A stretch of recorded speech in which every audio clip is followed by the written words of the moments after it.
Why should you consider becoming a handyman? Well, the startup costs are low, there's consistent work available, and yes, you can make plenty of money doing it. That's why we talked to Jullian Sanchez, one of Florida's most successful handymen, about how he started his business from scratch and what it takes to succeed in this rewarding trade. So if you don't know how to adapt and problem solve like on the spot, I think being a handyman is not for you. I think that's over half the job, is just figuring out what to do. I had bought this combo set of Ryobi. It was like an impact driver and a drill with a chuck. Okay. And a bit set, and that's all I had. So I was like, hey, I have tools. I can do this furniture assembly. I enjoy doing it anyway. Let me go and start doing that. And then clients on these jobs would ask about different things. Like, hey, can you do TV mounting? And I was like, yeah, I can. Sure. But I don't have the tools for it. So I just started buying tools as I needed it. And it's funny because every time I bought a tool specifically for a job, I would get more jobs that needed those tools. So what does the future look like for you? Like if you chose not to go into general contracting, can you grow a handyman business like with yourself? Like what does that look like? So Jullian, can you tell us about the type of services that you offer as a handyman? Yeah, so actually I started off doing a lot of furniture assembly. And now I do a lot of like overhead garage storage shelving units, a lot of TV mounting, actually, tons of TV mounting. Okay. I replaced light fixtures, ceiling fans. Yeah, I think I do like minor repairs for appliances. As you've progressed with your business, do you tend to handle more just larger projects, or do you still take small jobs as well? Yeah, there's no job too small. I generally have a minimum charge, so as long as the client's okay with it, I take it. But there's no job that's too small. And I do take somewhat larger jobs, but they normally don't go more than 1 or 2 days. Okay. Most of the jobs I take, I like to be in and out within the day. Nice. And I have multiple appointments sometimes too. So. What would you say when you're thinking back on like the jobs that you've done since you started? What's the largest project that you've taken on? Man, the largest project was probably for this guy. He had bought a huge plot of land in Kissimmee. He was building a big barn dominium, and he had built a deck 800 feet out into the lake.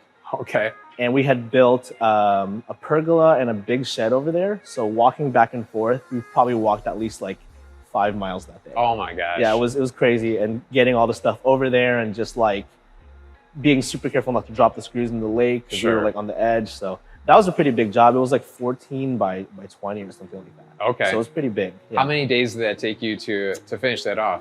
We were in and out in 2 days. Oh, wow. Yeah. So That's the first really day fast. was the shed. And then the second day was just the pergola, really. Okay. So, I mean, whether a small job or a large job, when you think back since you started, is there anything that's been like really challenging? Like a job that you really had to think about extra to figure out how to complete it? Man, yeah, I think the biggest thing I had to run into was drilling into a wall for a TV mount, hitting a wire. And then so I had to call up an electrician friend to help me figure that out. Okay. And so I had to open up the wall, splice the wires together, put a box so that they're contained, and then put a blank plate. Homeowner was cool with it. He was like, hey, as long as my house is not going to burn down, I'm cool with this plate being there. So I was like, okay. Yeah. So I think that was like the most nerve-wracking, hardest part of a job, I guess. Yeah. Well, it's really tough. Like, you know, even though things are supposed to be built to code, like you're going into someone else's work and trying to anticipate, you know, what they had done, you know, in the past there, that everything's going to be in the right place. Yeah. Yeah. That's hard. Yeah. So you started your own business. Do you remember looking back when you decided, hey, I want to be my own boss, I want to start my own business? Like, what was the moment or what was the feeling that you had internally when you're like, I should be working for myself instead of like working for someone else? Yeah, so my first step into being self-employed, I guess, or having my own business, I was working at a sushi restaurant, and they had to start cutting back hours right around COVID, like 2020. And I was like, man, I don't know. There's this opportunity that popped up. It was an advertisement, shipped grocery delivery. Oh yeah. So I applied for it, I got in, and I was like, okay, I'm gonna do this thing. It started off by just doing things before my shift and after, but the money I was making doing that in one day covered like 2 or 3 days worth of work at the sushi restaurant. Really? So I went full time into that, invested all my time into that. And COVID was awesome. All the rows were empty. I was like, okay, cool, this is good. So I quit the sushi job, or I left it. I started doing this, and then once that kind of started getting super saturated in the Orlando market specifically, I had found this opportunity called TaskRabbit. Okay. So it's like I think they're partnered with IKEA, but I started off doing furniture assembly for them. Sure. And then just kind of evolved from there. Interesting. So because I was going to ask you about how you acquired your first clients for Handyman. Was it through TaskRabbit, or how did you go about getting those initial clients? Yeah, it was through TaskRabbit. Okay. A lot of them were just like IKEA couches, shelves, closets, and then from there, I think they had started referring me out a little bit, but the clients started like they paid a lot. So if I was making, for example, I'll throw out a number, 16 an hour, the clients were paying 25. Okay. And they would tell me that. I'm like, interesting. So I had started delving into Thumbtack, which is I pay the leads, the client does have to pay the fees, but then I kind of get to set my own prices at that point. Okay. So it kind of evolved from there, Thumbtack, and then eventually I had hired this marketing company to build a website. Sure. I started building my Google business reviews, and it just kind of exploded from there. So nice. Yeah. Well, it's interesting you mentioned the Google business reviews, because that's how we found you, cool. to want to talk to you. Your reviews are very high, some of the highest in Florida. What do you attribute that to? Like, why are you better than the average handyman business that's out there? Oh man, I mean, there's a lot of really good handyman businesses out there. I'm definitely not better than a lot, but I think it really is just being genuine. Sure. Just treating people like a human being. And I think just connecting in that. Some people like to connect more than others. Sure. Some people just want you in and out. But yeah, I think just really coming in with respect and genuine, connection, I guess. Yeah, definitely. And then obviously knowing your job, showing up on time, communicating. I don't think there's such a thing as over communicating. Sure. So a lot of my clients really comment on how they're like, yeah, I really enjoyed texting you actually. I'm like, really? Okay. That's cool. Yeah. So I would text them like I would text friends, I guess, sometimes with a little bit more professionalism. Sure. But yeah. Yeah, so. I think it's interesting you mentioned that, because people do kind of want to have a personal relationship, someone that they know that they can trust, and Fair maybe enough. that texting builds that trust even before you get into onto the job site itself. Yeah, I think that's your first impression. They're Yeah. not going to see your face. How you text is how they're going to perceive you at first. Yeah. So I've had other handymen that I've worked with. Sometimes their texting is just very blunt. Sure. And to the point. And it's hard to get emotion across text, but a good exclamation point and maybe an emoji depending on the client helps a little bit. So Right. Yeah, that's cool. That makes sense. When you go back before, Thumbtack and TaskRabbit, what kind of tools for someone that's getting started as a handyman? What was like that base level of tools that you needed to do the tasks that you were, the jobs that you were accepting?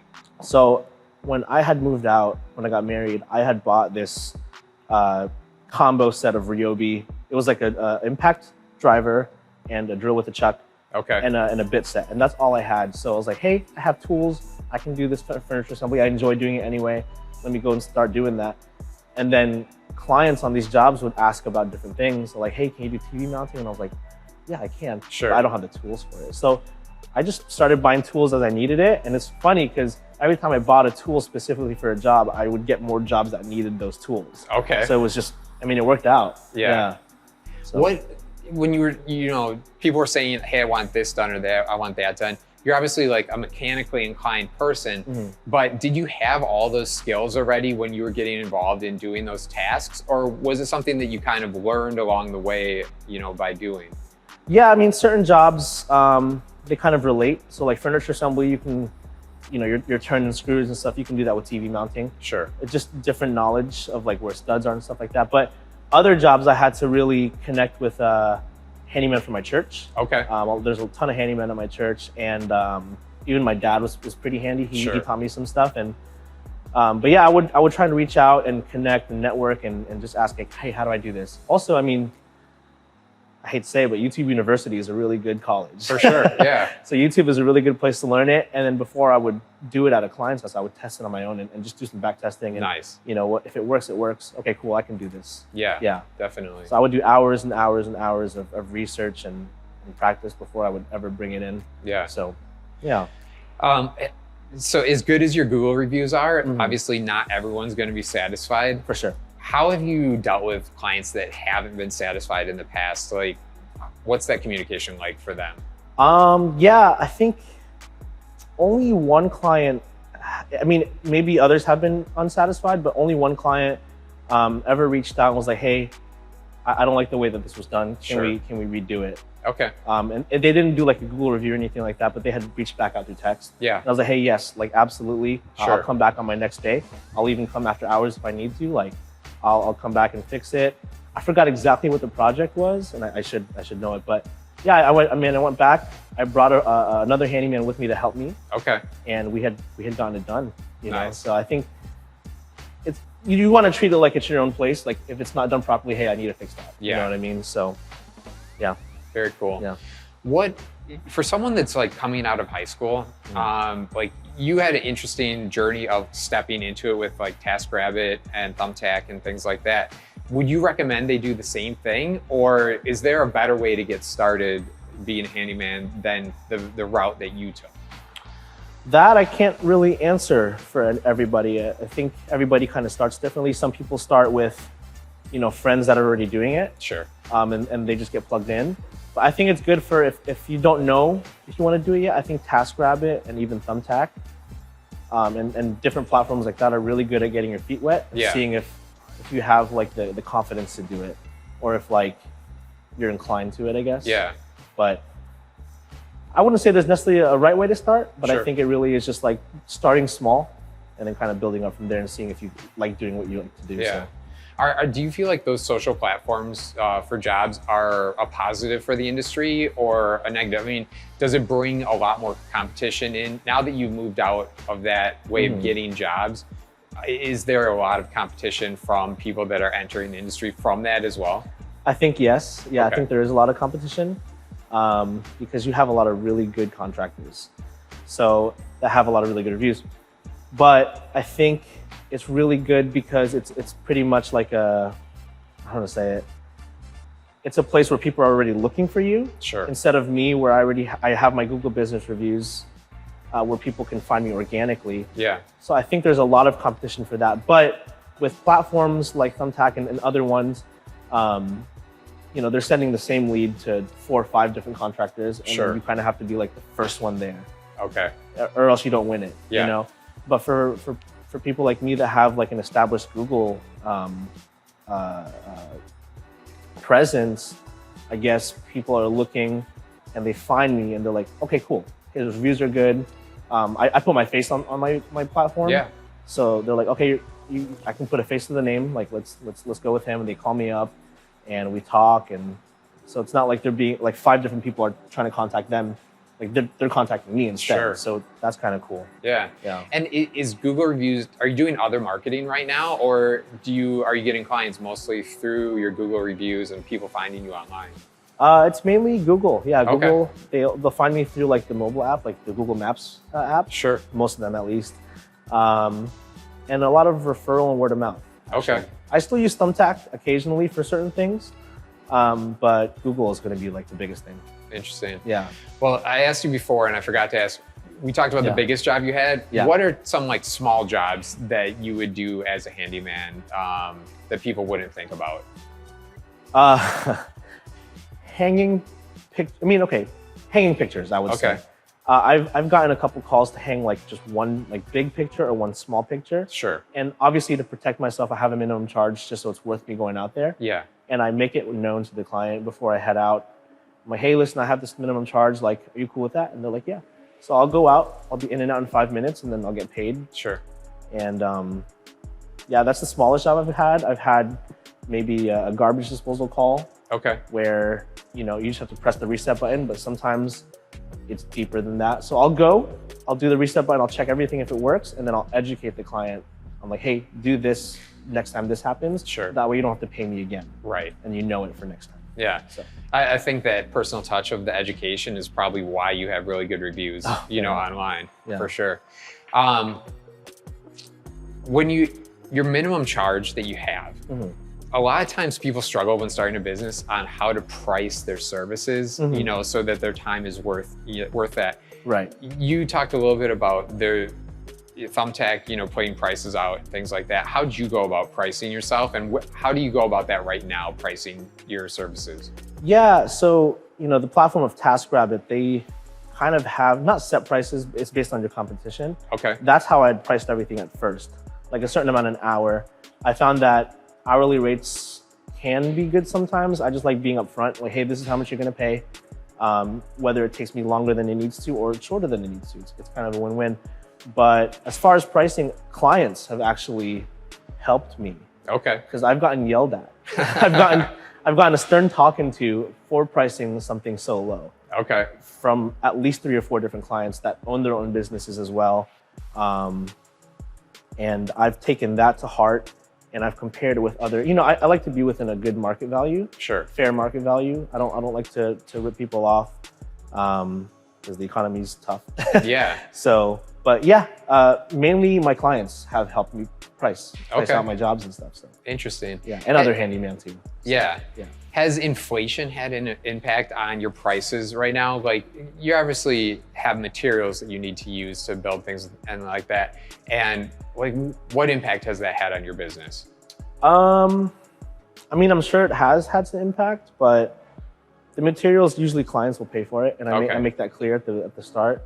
Like, if I have to purchase a garbage disposal, hey, it's going to be this plus the garbage disposal. Sure. But as far as inflation, I guess I have to work a couple more hours a week to make up for it, maybe. Right. Yeah. Right. So not a huge impact, I would say. Okay. But then again, I don't have a ton of bills. My cars are paid off, that kind of thing. Sure. So, yeah, that's key when you're starting a business, is keeping your costs down, for sure. For sure. Yeah.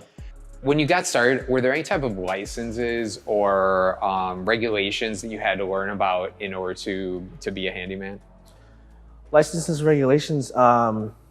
Yeah, so, typically in my own home, I'll change a fan, I'll do a light fixture, but I believe in Florida, you have to be a licensed electrician to do that, even if it's just connecting a wire. Sure. So a handyman is capable of doing that, but by law, you need to be licensed. Okay. Even like plumbing and stuff like that. So plumbing and electricity, I tend to stay away from. Sure. Unless I drill into a wall and there's a wire, which happened once. Okay. But yeah, we talked about that. I think, the difference between a handyman and a GC is a certain dollar amount, for example. Like if you're charging over a certain amount, I forgot what it is in Florida, you technically have to be a licensed general contractor. Okay. But a lot of my jobs are small. Sure. Like under 500. So do you see, if not all of them? So do you see yourself moving into like a general contractor role? Like, have you like things that you've learned, would that apply to like moving up into that role? I've thought about it. I've thought about getting my licenses. It really is just a lot of time. Sure. And probably a pay cut for a few years. And, all right. And me and my wife are, we're trying for a baby. So I don't know if I could afford necessarily doing that. Sure. But yeah, I think I'm not close to it. Definitely close to it, but yeah. What are the hours like for a handyman? As your own boss, you set your own hours, but do you find yourself kind of working off hours or weird hours or weekends and things like that? Absolutely. Okay. It's the pros and cons of being a business owner, right? So you have to do the work during normal hours. Sure. Sometimes clients need it after hours, and you got to do what you got to do. But I find myself sometimes texting clients, past 8, 9 o'clock sometimes, or like even when I'm on vacation with my wife, like I'll text them while I'm there. Sure. Just to kind of keep their mind at peace and stuff like that. But yeah, I think it's a thing where you kind of have to keep your clients. So I don't know, it's one of those, it's a give and take. Sure. Like, I am my own boss, but I also have to work outside of that 40-hour work week. You know what I mean? Definitely. So what does the future look like for you? Like, if you chose not to go into general contracting, what would be the future? Can you grow a handyman business like with yourself? Like, what does that look like? Yeah. Because your hours, you only have so many hours for yourself in a day. Right. So how do you grow? How do you make more money then? Yeah, I've dabbled in the thought. I've had clients tell me I should hire, but it's one of those things. It's hard to find good help. Sure. And people that are already really good have their own handyman businesses. Yeah. So it's like, do I hire people with the risk of them destroying something, and then I have to go and, it's my name on the line. But as far as the future, I don't really know. Like I like doing this. Yeah. I'm definitely at least going to do it for a few more years, but after that, I really don't know. So I guess it really just depends on where life takes me. Yeah. So we talked about a lot of the jobs that you've done. Is there any jobs that you won't do? Like, is there a specific type of job where you say, that is just not worth it? It's too much hassle, that's just not worth it? What I won't do, I get a lot of calls from commercial businesses actually to assess and fix water damage from like hurricanes. Okay. Or like leaks. Sure. I tend to stay away from those. Okay. Because it's a can of worms, you know. You don't know what you're gonna find. There might be mold. Yeah. There might be a lot of mold. But I tend to stay away from like deeper plumbing jobs. Okay. Other than like changing shower heads and stuff like that, or like changing a toilet. Sure. But yeah, plumbing jobs I tend to stay away from behind the wall. And any flooring, I don't really do flooring. I don't have any experience in it. Sure. And I tell my clients that, because I'd rather them pay once for the right thing than twice for, you know, a bad job. Yeah. But flooring, carpeting, I don't really do any roofing. I don't do drywall or like, you know, hanging sheets of drywall. I do a lot of like little jobs. Okay. Which is like my forte, I guess. Yeah. Yeah. Of the little jobs, what would you say is the most profitable? Like you mentioned like picture hanging, things like that. Yeah. Is there anything else that comes to mind that you're like, I want more of those type of jobs? Yeah, TV mounting actually. Okay. Yeah, usually TV mounting is really good. I'm usually in and out in like maybe 30 minutes at the most. Okay. Well, depending on the TV. If it's really big TV, I'll usually have the homeowner help me carry it just to keep the cost low instead of having to hire somebody else. Right. And I asked them that from the start just in case. And most of the time they're usually cool with it. Okay. So I think TV mounting, I like more of those. Those are cool. What's the biggest TV that you've ever mounted? 90. Okay. 90. And I actually had to do that one by myself, which was not fun. But yeah. I mean, for a 90-inch, is there special considerations that you have to take into play versus like a 40-inch TV? Yeah, for sure. Most of the time I can get two studs for the TV mount. For smaller ones, like if they want them specifically centered, I can hit one. I'll use toggle bolts. But 90, I always make sure that it's on 2 studs. Like if it's an articulating mount, I'll make sure to hang off of it myself and I'll extend it all the way. I'll do a pull up or whatever. And I'm like, okay, cool, we're good. Yeah. None of them have fallen yet. So. All right. So 90 inches is definitely nothing to play with. If you had to pick a reason to become a handyman or a reason to not become a handyman, what advice or what recommendations would you give them? Like what's the worst part of the job and what's the best part of the job? Cool, yeah. The best part of the job is helping people with things that they either can't or just don't want to do. Okay. So I get a lot of elderly clients especially. Sure. That are just like their mobility is just not what it used to be. Yeah. So I like to help a lot of them. I mean, those are like probably more the rewarding jobs for me. Yeah. And to not become a handyman, I don't really know. What keeps you awake at night when you're thinking about being a handyman? What keeps me awake? I'll go back to that drilled wire. I'm like, man, why did I do that? That was so embarrassing. Like I am a professional.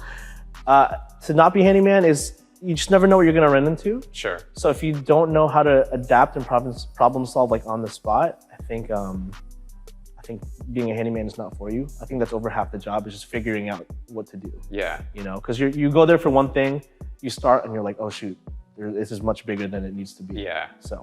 And ultimately, as a single person business, like the buck stops with you, right? Like it's like there isn't someone else to go to figure it out. It's like I'm here, I have to figure this out right now. Yeah. One of the things that we were talking off camera a little bit that you mentioned that I thought was interesting was one of the rewarding parts of the job was giving people their time back.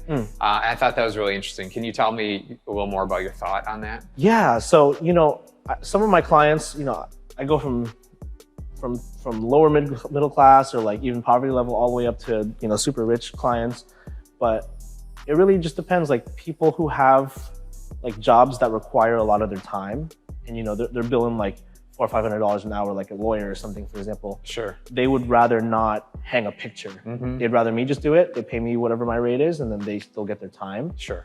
Or even like couples with kids.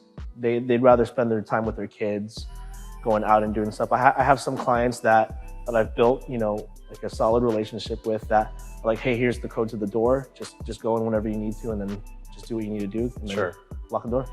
So, yeah, I like to give clients back their time. You know, some people it's just they can't do it. Some people it's just I don't want to do it. I don't want to sacrifice the time to do it. Yeah. So.